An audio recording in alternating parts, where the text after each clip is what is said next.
Anong kalapastanganan ang iyong ginawa sa akin, Gargan?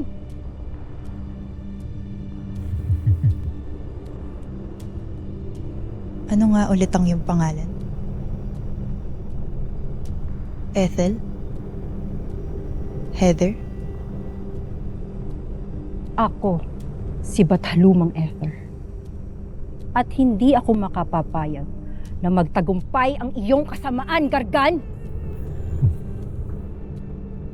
Tuluyan namang nilisan ng kasamaan ng iyong istre, Heather. Ngunit hayaan mo ibalik ko ang kadilimang iyong nakasanayan. Seda!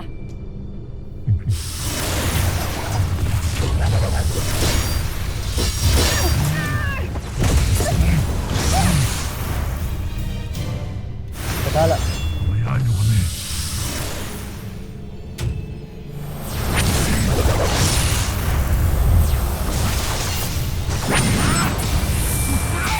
Heather!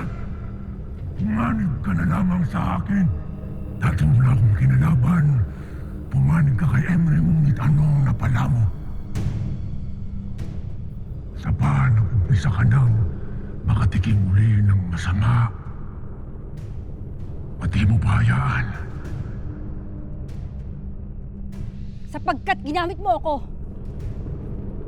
Oo, naging mapagmalabis akong Bataluman. Ngunit ngayon ay pinagbabayaran kong lahat ng aking ginawa.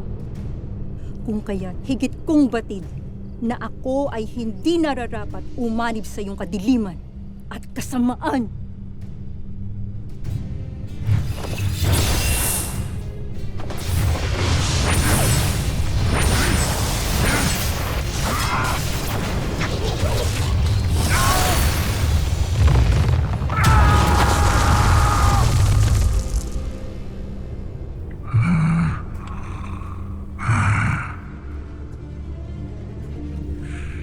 Tunay ng tuso ka pa sa tuso mo, Heather.